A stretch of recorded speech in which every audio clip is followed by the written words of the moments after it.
थोड़ी ना है। और किसी के ऊपर कष्ट आया है तो कोई भी जाएगा। कल को मीडिया के माध्यम से पूछना चाहूंगा, मीडिया के पत्रकार भाई बंधु के ऊपर कोई भी अगर ऐसा किधर कोई कष्ट आता है तो क्या आप अपने परिवार के साथ नहीं खड़े होंगे?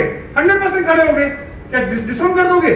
नहीं, उनका कहना है, उनका वही कहना है कि उन बड़ी एजेंसी की कार्रवाई के दरमियान आपको किसी भी परिवार वालों को मिलना। सीढ़ी पे खड़े थे, आपके पास मीडिया की क्लिपिंग भी है, सीढ़ी पे खड़े थे, अंदर गए, आप टाइमिंग चेक कर लीजिए। सभी मीडिया उसमें देश की सभी नेशनल एजेंसीज और नेशनल मीडिया बाहर खड़ी थी। आप अपने आप से खुद चेक कर लीजिए कौन कब गया और कब बाहर निकला। कोई थोड़े मिलने गया। वो बोलना चाहते हैं, मैं उसका भी आपको उत्तर देता हूँ कि मेरे फादर इन लॉ का मोबाइल से दिल्ली बात कराई, महाराष्ट्र बात कराई और वहां पे ऑफिसर लोग से बात कराई। कहाँ भेजना है मोबाइल फोन, कहाँ देना है नंबर ले लीजिए, मोबाइल फोन ले लीजिए, उसका फॉरेंसिक करा लीजिए। और क्या चाहिए उनको? अगर उसके बाद भी कुछ नहीं निकला तो क्या, आप चेक करा लो। और दूसरी बात है, महाराष्ट्र पुलिस के पास, अरे भाई जब नवाब मलिक जी पूरा अपना सरकार का दुरुपयोग कर रहे हैं, पूरे पद का दुरुपयोग कर रहे हैं, तो किसी का कॉल रिकॉर्ड निकालने में टाइम लगता है क्या? 1 मिनट का काम है, कॉल रिकॉर्ड निकाल के चेक कर लो। आप पूरी बात है, अधिकारी का चेक करो, सबका चेक करो। अगर कुछ मिले तो बताओ, सिर्फ आके हवा में बात मत करो, आप प्रूफ के साथ बात करो। बीजेपी का नाम ले रहे हो, बीजेपी का नाम ले रहे हैं, कॉल रिकॉर्ड चेक करवाना है, तो वो करना है, मेरा काम नहीं है ना, आपका भी कहना है कर लेना। अरे मोस्ट वेलकम, मेरा मोबाइल मोस्ट वेलकम। जब करना है, मैं तो आपको पहले बोला ना, आप जगह बताओ, मैं तो तैयार हूं। वो नहीं हुआ तो क्या, तो ये झूठे आरोप में क्या अपनी गलती मानेंगे? मैं तो इसलिए आज मैं माध्यम से बता रहा हूं ना कि महाराष्ट्र के मुंबई के सबसे बड़े कचरा सेठ को मैं ये चुनौती दे रहा हूं कि कचरा सेठ अपना सब कचरा और भंगार बेच दो। तुम्हारे पे 100 करोड़ का मैं दावा ठोक रहा हूं, क्योंकि 100 करोड़ से तुम लोग की वसूली है, 100 करोड़ से तुम लोग को बहुत प्यार है, 100 करोड़ का महीने का भ्रष्टाचार है, तो 100 करोड़ नहीं ठोकूंगा। और मेरी बैलेंस शीट पे 100 करोड़ की वसूली बनती है, क्योंकि मैं, तुमने बोला हाई प्रोफाइल आदमी, हाई प्रोफाइल नेता, हाई प्रोफाइल सब कुछ, तो मेरा बैलेंस शीट पे 100 करोड़ का ही मेरा, तुमने मेरा आज इमेज खराब करने की बात की है। तो आप अपना कचरा फेंको और आपके जो व्यवहार, आपके जो धंधे, पूरे मुंबई को कुल्ला से लेकर कलीदा तक मालूम है, पूरे परिवार के मालूम है कि अपने दामाद का फ्रस्ट्रेशन किस हिसाब से वो इंटरनेशनल नेशनल रैकेट चलाता था, क्या करने चाहता था, ये सब का मुद्दा डाइवर्ट करना बंद करो। अगर आपने भारत के संविधान के प्रति महाराष्ट्र के मंत्री के रूप में शपथ ली है तो उसके साथ न्याय करो, उसके साथ आप जस्टिस करो। चाहे आपका दामाद है, आप बताओ कहां पे आना है और एजेंसी के साथ कोऑपरेट करना है, पूरा कोऑपरेट करने को तैयार है। ये झूठे आरोप आज के यंगस्टर्स के ऊपर लगाना, यंगस्टर्स की पार्टी में एनसीबी अपना कार्रवाई करी थी, बहुत बड़ी एजेंसी है। अगर वहां के ऑफिसर्स को टारगेट करने का काम कि वो कार्रवाई कर रहे हैं, वो एजेंसी बनी हुई है आज ड्रग को सेवन को पकड़ने के लिए और करने के लिए। और मैं एज ए युवा, एज ए यूथ एनसीबी की ये कार्रवाई को सपोर्ट करता हूं। देश में ड्रग का चलन बंद होना चाहिए। इस देश में युवा, आज जो एनसीबी ने ये मुहिम को छेड़ा है महाराष्ट्र में, as a Mumbaikar, as a youth, as a taxpayer देश का मुझे गर्व है इस एजेंसी पर, जो आज इतने पेडलर्स को पकड़ रही है, पकड़ के मुंबई को ड्रग फ्री बनाने का अभियान चला रही है। और उसमें जो भी इन्वॉल्वमेंट हो, छोटा आदमी है कि देश का बड़ा आदमी है, कोई कलाकार है कि कोई नेता है, लॉ सबके लिए बराबर है, लॉ सबके लिए सेम है। मीडिया ट्रायल, मीडिया के ऊपर प्रश्न, मीडिया के थ्रू प्रश्न उठाना, ये एक एनसीपी का, कांग्रेस का, इन लोगों का कल्चर बन चुका है। अपने खुद के गुनाहों से भागने के लिए दूसरे के ऊपर पत्थर फेंकना, ये कम बंद करिए। नवाब मलिक जी, आपका पहले से कचरे का धंधा है, कबाड़ का धंधा है, आप कचरा किंग मुंबई के हैं। इस माध्यम से मैं कचरा किंग को बताना चाहूंगा कि आप अपना सभी भंगार बेच दो, तुम्हारे पे मैं 100 करोड़ रुपए का मानहानि का दावा आज ठोक रहा हूं। ये मीडिया से मैं बताना चाहूंगा आपको। दूसरा, आप पिछले कुछ समय से जिस हिसाब से, मैं ये माध्यम से बताना चाहूंगा और गंभीर आरोप मैं नवाब मलिक जी पे लगाना चाहूंगा कि उनके परिवार के सदस्य आर्किटेक्ट हैं। लगभग ये बात 2012-2013 की है और इसका प्रूफ भी बीएमसी में मिलेगा। मलिक साहब के घर के लोग ने एक प्रोजेक्ट के ऊपर कंप्लेंट की, जूहू के, वो जुहू के प्रोजेक्ट पे कंप्लेंट करने के बाद उन लोग को बुलाया गया। उन लोग के साथ जिस हिसाब से ये सरकार अभी महावसूली सरकार है, तो वसूलने का डीएनए इनके अंदर है, इनके खून के डीएनए में वसूली है। उन्होंने 50 लाख रुपया उनसे मांगा। और मैं उस समय जुहू पे बैंड्रा में रहता था, तो मेरे वो जान पहचान वाले लोग थे। मैं उसके अंदर इंटरफेयर किया और मैंने भी खुद नवाब मलिक जी से मुलाकात की। मुलाकात करने के बाद मैंने नवाब भाई को बोला कि इस तरह का आप जो पैसा मांग रहे हो, एक्सटॉर्शन कर रहे हो, ये बिल्कुल सही नहीं है। उस बात से नाराज होकर उनकी नाराजगी आज तक, उस बात की उनके मन में कहीं ना कहीं इस बात का दर्द उनके मन में आज भी है, जो वो अलग अलग मौकों पे अलग अलग माध्यम से मेरे को टारगेट करने का या मेरे परिवार को टारगेट करने का सोचते हैं। अगर ऋषभ के साथ आपके बाकी दो जो लोग थे, उन्होंने दरअसल आर्यन को बुलाया था और आर्यन के साथ ये दो और आपके जो ऋषभ विवाह है वो, तो फिर उनको कैसे छोड़ा गया, ये भी उन्होंने सवाल से। देखिए, वो एजेंसी से पूछे, मैं तो एजेंसी नहीं हूं ना। उन्होंने क्या बोला, उन दोनों ने बुलाया, तो उन दोनों में ऋषभ का मेरा क्या लेना देना?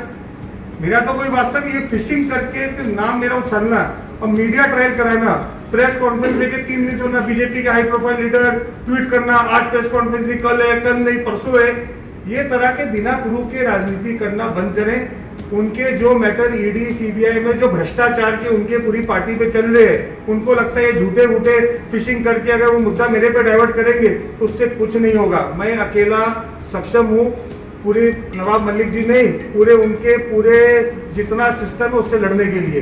वो प्रूफ करें, मैं जवाब देने को तैयार हूँ, लेकिन वो हवा में बात ना करें। मोदी जी, ऋषभ से आपकी कोई बात हुई कि क्या वो आर्यन के ग्रुप के साथ गए थे या अलग से बुकिंग कराई? भाई ऐसा है कि आप मीडिया, आप शाहरुख खान जी से पूछ लो कि क्या आर्यन का ऋषभ से दोस्ती है, कोई संबंध है क्या? छुपने वाली है क्या बात? शाहरुख खान जी स्टेटमेंट दे दें। अरे दूर दूर तो कोई वास्ता नहीं है, लेना देना नहीं है। ऋषभ ने कुछ बताया आपको कि अंदर लेके गए, क्या पूछताछ हुई, क्यों? देखिए ऐसा है, वहाँ पे उन्होंने उस समय बहुत लोगों को डिटेल, उन्होंने वहाँ पे उस समय बहुत लोगों को जवाब सवाल पूछने के लिए साथ में लेके गए। जो जितने लोग लाइन में थे, 20-25 लोग लाइन में थे, सबकी उन्होंने फ्रिस्किंग की, सबकी चेकिंग की, सबके मोबाइल चेक किए। जब उनको पूरा खुद से ये हो गया कि भाई किसी का इन्वॉल्वमेंट नहीं है, उन्होंने सबको जाने दिया वहां से। पर सर, ये कॉन्स्पिरेसी के बाद जो कह रहे परिवार के लोग साथ में बाहर निकले हैं, ऐसा कोई विजुअल नहीं देखने को मिला। उनके फादर एकदम दो परिवार के इसी से लोग जुड़ा उनके हुआ साथ सवाल, साथ मैं बता रहा हूं। बाकी लोगों के कोई परिवार वाले नहीं थे, लेकिन ऋषभ और बाकी दो, मतलब ऋषभ के ही पिता। ऐसा है, शाम को 9 बजे से जब मोबाइल बंद हो गया, तो किसी भी बाप को, अगर देश का अच्छा परिवार का सदस्य है, कोई भी वो शादीशुदा है, उसकी वाइफ ने उसको फोन किया, उसकी माताजी ने फोन किया। जब फोन ही नहीं लग रहा था, आंसर नहीं जा रहा था, पैनिक सिचुएशन होती है। वो लोग वहां पे गए, वहां पे क्रूज पे जाने के बाद उनको पता किया कि ऐसे ऐसे एनसीबी में कार्रवाई हुई, कुछ लोगों को लेके गए हैं। तो वो एनसीबी ऑफिस गए, वहां जाके वो 2-4 घंटे बैठे, बाहर ही बैठे, कोई अंदर नहीं गए, नीचे सीढ़ी पे ही थे। और जब उसको ऊपर से सब लोग को छोड़ा गया, तो वो अपने बेटे को साथ में घर पे लेके आए। तो किसी का पुत्र और किसी का बाप या किसी का भाई या किसी की बहन, किसी का बीवी होना कोई गुनाह थोड़ी ना है। और किसी के ऊपर कष्ट आया है तो कोई भी जाएगा। कल को मीडिया के माध्यम से पूछना चाहूंगा, मीडिया के पत्रकार भाई बंधु के ऊपर कोई भी अगर ऐसा किधर कोई कष्ट आता है, तो क्या आप अपने परिवार के साथ नहीं खड़े होंगे? 100% खड़े होंगे? क्या डिसोन कर दोगे? उनका कहना है, उनका वही कहना है। मैं उस समय जुहू पे बैंड्रा में रहता था, तो मेरे वो जान पहचान वाले लोग थे। मैं उसके अंदर इंटरफेयर किया और मैंने भी खुद नवाब मलिक जी से मुलाकात की। मुलाकात करने के बाद मैंने नवाब भाई को बोला कि इस तरह का आप जो पैसा मांग रहे हो, एक्सटॉर्शन कर रहे हो, ये बिल्कुल सही नहीं है। उस बात से नाराज होकर उनकी नाराजगी आज तक, उस बात की उनके मन में कहीं ना कहीं इस बात का दर्द उनके मन में आज भी है, जो वो अलग अलग मौकों पे अलग अलग माध्यम से मेरे को टारगेट करने का या मेरे परिवार को टारगेट करने का सोचते हैं। अगर मेरी बात झूठी है, मैं आपके माध्यम से बोलना चाहूंगा कि आप 5 टाइम के नमाजी हो, आप सच्चे मुसलमान हो, तो आप कुरान शरीफ पे हाथ रख के बोलो कि मैं ये बात को झूठ बोल रहा हूं। मैं गीता पे हाथ रख के बोलने को तैयार हूं। नवाब मलिक जी, आप मीडिया के माध्यम से बात बंद कीजिए। आप बताइए कहां पे आना है, डिबेट करना है, मैं आने को डिबेट करने को तैयार हूं और आपके हर प्रश्नों का उत्तर देने को तैयार हूं। कभी झारखंड के मुद्दे के ऊपर आप मेरा नाम लेते हैं, क्या हुआ? झूठा निकला। कभी किसी मुद्दे पे आप मेरा नाम लेते हैं, क्या हुआ? झूठा निकला। इस तरह की होची गिरी हुई राजनीति मैं दरख्वास्त करूंगा कि आप बंद कीजिए। सेंट्रल एजेंसी उनका अच्छा काम कर रही है। मेरे परिवार का कोई भी जांच कराने को आप कुर्सी पे बैठे हो, आप पूरा कुर्सी का दुरुपयोग कर रहे हो, आप दुरुपयोग करो। ना मेरा परिवार का सदस्य किसी भी चीज में इन्वॉल्व है, ना वो गिल्टी है, और गिल्टी होगा तो पहले उसकी सजा मुझे मिलेगी, साथ में परिवार वाले को मिलेगी। हम आपकी तरह भागने वाले आदमी नहीं है, यहाँ पे है देश के वासी है, देश का सिस्टम फॉलो करते हैं, और देश का जो भी संविधान है, जो भी एजेंसी है, उसको पूरा कोऑपरेट करने का काम मेरा और मेरे परिवार का है। आपकी तरह हमारा चरित्र नहीं है कि आज जब मुसीबत परिवार पे आए तो उस परिवार के सदस्य को वो मेरा वो भाई नहीं है, मेरा वो बंधु नहीं है, मेरा वो बीवी नहीं है, नेता में मेरा वो दामाद नहीं है, उसको डिसोन कर देते हो। हमारे अंदर हम सच्चे हैं, हम बिल्कुल डिसोन नहीं करते। तो मेरा दामाद, मेरा वो साला है तो साला है, उसने कोई भी चीज में किधर भी उसका इन्वॉल्वमेंट नहीं है। अगर उसका इन्वॉल्वमेंट है तो शासन आपके पास, प्रशासन आपके पास, जुडिशरी है, आप करो झूठे केस, हम जुडिशरी में जीतेंगे, और अपने को गिल्टी को इस देश में जब तक संविधान है किसी भी बेकसूर को सजा नहीं मिलेगी। ये बोलते हुए मैं अपनी वाणी को विराम देता हूं। भारत माता की जय, वंदे मातरम। ये अपने दामाद का फ्रस्ट्रेशन, किस हिसाब से वो इंटरनेशनल नेशनल रैकेट चलाता था, क्या करने चाहता था, ये सब का मुद्दा डाइवर्ट करना बंद करो। अगर आपने भारत के संविधान के प्रति महाराष्ट्र के मंत्री के रूप में शपथ ली है तो उसके साथ न्याय करो, उसके साथ आप जस्टिस करो।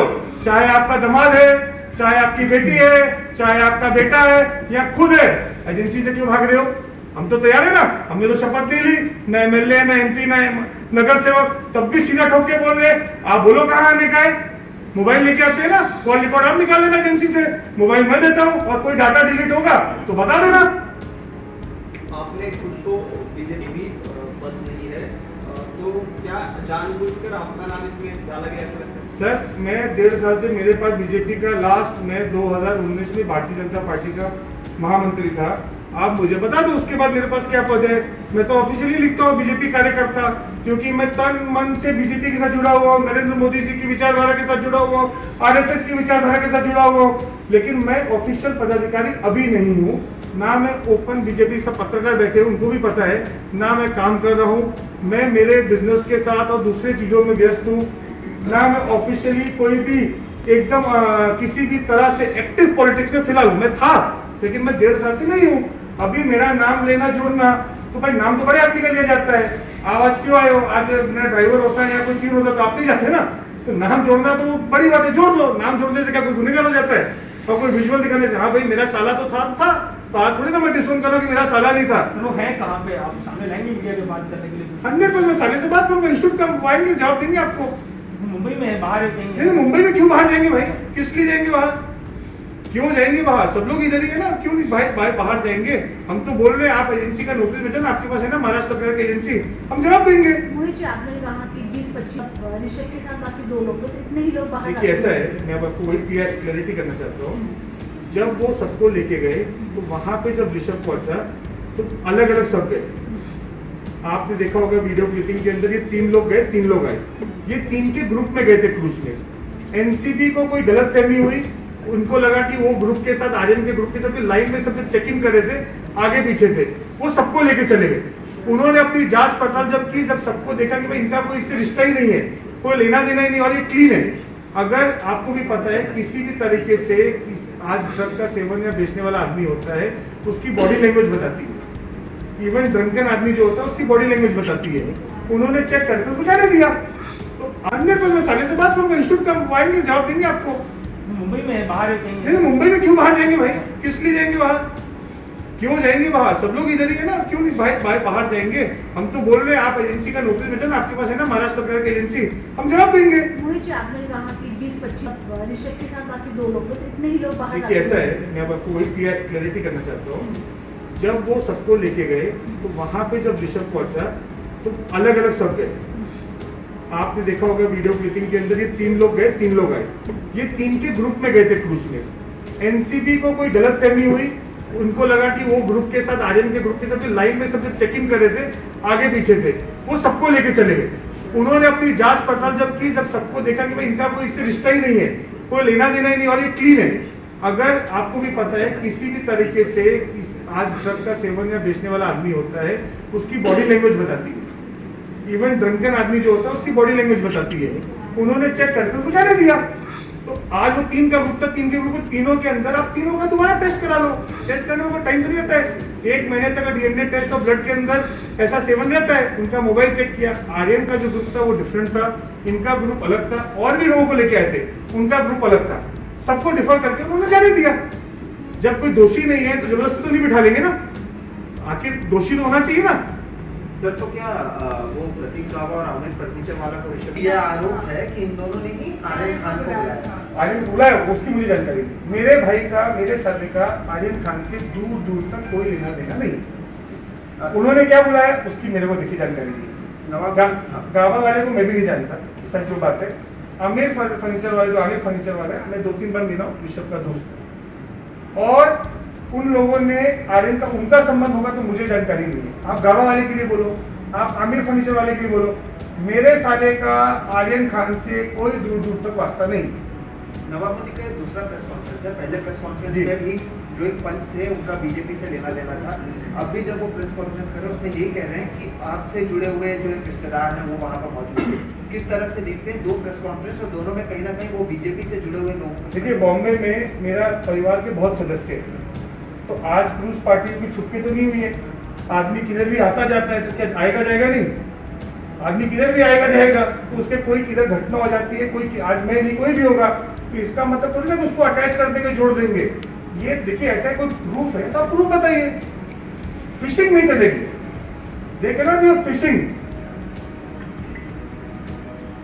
चलिए, बहुत बहुत धन्यवाद। मुझे लगता है मैंने सभी प्रश्नों का आपको उत्तर दे दिया। Thank you very much.